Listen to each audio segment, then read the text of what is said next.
درویش خراسانی ملازم صحبت یکدیگر سفر کردند. یکی ضعیف بود، هر 2 روز افطار کرده. دیگری قوی بوده، روزی 3 بار خورده.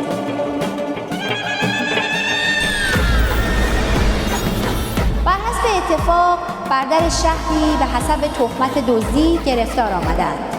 هر 2 را به خانه بردند و در آن به گل برآوردند.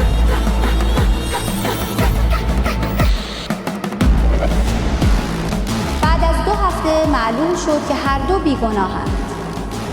دیدند قوی مرده و ضعیف جان سلامت به در برده. مردم در این عجب ماندند. حکیمی گفت خلاف این عجب بودی.